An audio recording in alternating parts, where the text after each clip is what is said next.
बिस्मिल्लाहिर्रहमानिर्रहीम। आज हम प्रैक्टिकली देखते हैं जी। बेसिक के जो प्रोग्राम था इसके अंदर हम लोगों ने बात की थी कि डायरेक्ट मोड और इनडायरेक्ट मोड जो है इसके अंदर डिफरेंस क्या होता है। तो जैसे ही आप अपने GWC प्रोग्राम को लोड करते हैं तो कुछ इस तरह का जो है वो ये आपको प्लेटफॉर्म नज़र आता है। ये इसका आईडी है जी, जो हमने बात की थी कि इंटीग्रेटेड डेवलपमेंट एनवायरनमेंट, जहाँ पे आप प्रोग्राम को राइट करते हो, एडिट करते हो, लोड करते हैं, सेव और एग्जीक्यूट करते हैं। तो इसके लिए कमांड मैं यहाँ पे लिख रहा हूँ CLS, जो कि क्लियर स्क्रीन होती है। इससे ये होगा कि जैसे मैं इसको एंटर करूँगा तो ये ओके मैसेज आ गया और इससे पहले जो भी स्क्रीन पर लिखा था वो क्लियर हो गया। सबसे पहले देख लेते हैं डायरेक्ट मोड। डायरेक्ट मोड में जैसे हम बात की थी कि इसके अंदर किसी शुरू में कोई लाइन नंबर नहीं आता, ये कंप्लीट प्रोग्राम नहीं होता, ये शॉर्ट कैलकुलेशंस वगैरह होती हैं तो उसके लिए होता है। तो लाइन नंबर शुरू में होगा नहीं, तो इसके लिए हम लिखते हैं यहाँ पे कमांड PRINT प्रिंट, और यहाँ पे फॉर एग्जांपल मैं लिख देता हूँ 10 + 20, और जैसे मैं एंटर करूँगा, एंटर कमांड इसकी एग्जीक्यूशन कमांड है डायरेक्ट मोड में, तो ये रिज़ल्ट देखें आपके पास यहाँ पे 30 रिजल्ट उसने दे दिया और ओके मैसेज शो कर दिए। तो इस तरह की यानी जो कैलकुलेशंस हैं, प्लस माइनस मल्टीप्लिकेशन डिविजन्स की, वो यहाँ पे आप इसको ले सकते हो और ये डायरेक्ट मोड में था। ये तो हो गया न्यूमेरिक का। इसी तरीके से आप स्ट्रिंग जो है उसको भी आप आउटपुट ले सकते हैं। जैसे मैंने स्ट्रिंग लिखा, अब स्ट्रिंग आपको पता है डबल इन्वर्टेड कॉमास में होती है, तो हम डबल इन्वर्टेड कॉमास यहाँ पे लिखेंगे और जैसे कि हम कहते हैं कि हेलो वर्ल्ड, तो हम यहाँ पे हेलो वर्ल्ड लिख देते हैं और इसको हम क्लोज़ कर देते हैं, और क्लोज़ करने के बाद हम इसको एंटर कर देते हैं। जैसे ही एंटर किया तो आप देखें कमांड लॉस्ट हो गई, ये जो कमांड थी वो लॉस्ट हो गई। डायरेक्ट मोड के अंदर कमांड लॉस्ट हो जाती है और ये जो मैसेज था ये बगैर इन्वर्टेड कॉमास के नीचे यहाँ पे ये प्रिंट हो गया। तो उसके बाद फिर ये आ गया ओके मैसेज। तो ये है इसका डायरेक्ट मोड। अब अगर आप इसको इनडायरेक्ट मोड में चलाना चाहें तो आप इसको यहाँ से मैं क्लियर कर देता हूँ। उसके लिए आपको पता है ऑटो कमांड आप लिख सकते हो। ऑटो कमांड होती है जो लाइन नंबर जनरेट करती है। जैसे मैंने ऑटो लिखा है तो शुरू में line number, by default line number जो है वो 10 आ गया। Auto command line number generate करती है। तो यहाँ पे फॉर एग्जांपल मैं एक छोटा सा प्रोग्राम लिखता हूँ जिसके अंदर 2 हम वैल्यूज़ ले रहे हैं, हमने खुद ही असाइन किए हैं और उसका हम लास्ट पे सम प्रिंट करते हैं। तो ये लिख देते हैं जी कि A = इसमें हम कोई वैल्यू ले लेते हैं, फॉर एग्जांपल कि ये 30 है, और जैसे मैंने एंटर प्रेस किया तो 20 खुद ही आ गया यहाँ पे, और B की वैल्यू हम ले लेते हैं यहाँ पे 70। C पे हम ले लेते हैं दोनों का सम जो कि A है प्लस B है। अब हमें मालूम है इसका कि आउटपुट 100 आना है, लेकिन एक्चुअल ये हम एक सिंपल सा प्रोग्राम देख रहे हैं। वैसे तो यूज़र से वैल्यू ली जाती है, तो यहाँ पे हम लोगों ने खुद उसको वैल्यू दे दी।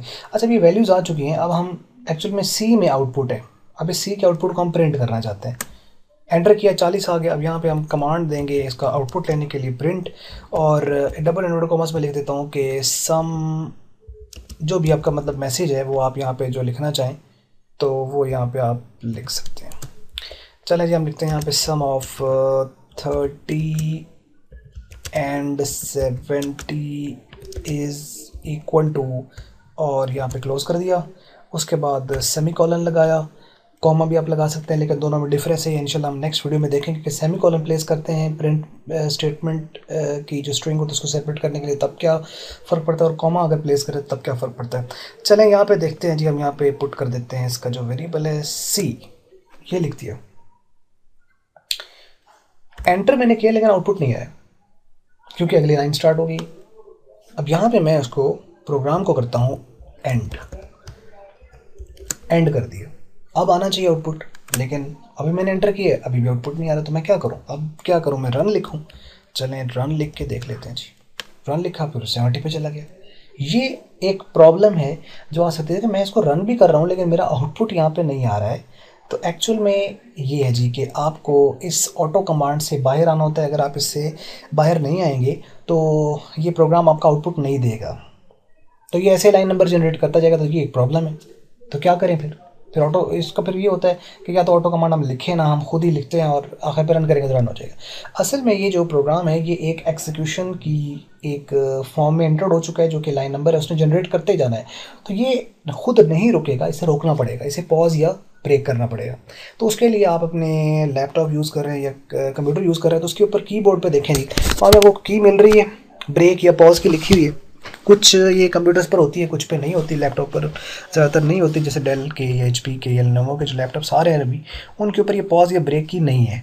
आप देखें अगर आपको मिलती है तो आपने वहाँ पे प्रेस करना है कंट्रोल प्लस ब्रेक। अगर तो हो गया तो दैट्स ओके, और अगर नहीं तो इसमें आपने फिर शॉर्ट कमांड याद रखनी है, वो है कंट्रोल सी। ये मैं प्रेस करूँगा कंट्रोल सी, ये मैंने कंट्रोल सी प्रेस कर दिया है और उसने मैसेज शो कर दिया है ओके। अब मैं लिखता हूँ रन, या मेरे पास आपको पता है कि रन भी हम लिख सकते हैं, यहाँ हम F2 प्रेस करते हैं। मैंने यहाँ से कीबोर्ड से F2 प्रेस करने लगा हूँ और ये मैंने F2 प्रेस किया एंड दैट इज़ आंसर।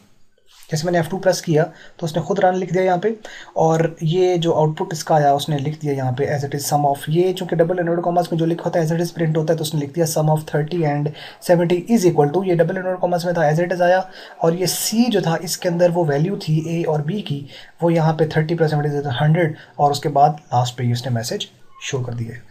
तो ये एक बड़ा सिंपल जो एक मेथड से आपको बताया गया, तो आपने इसको याद रखना है कि कंट्रोल सी जो है ये शॉर्ट कमांड है आपका ऑटो कमांड से बाहर आने के लिए। प्रैक्टिकल में तो ऑब्वियसली बताया जाता है, तो वैसे तो ये जिन कंप्यूटर्स के ऊपर नहीं है वो कंट्रोल सी यूज़ करेंगे, बाकी जिनके ऊपर ब्रेक या पॉज की है तो वो कंट्रोल प्लस ब्रेक या कंट्रोल प्लस पॉज की प्रेस कर सकते हैं।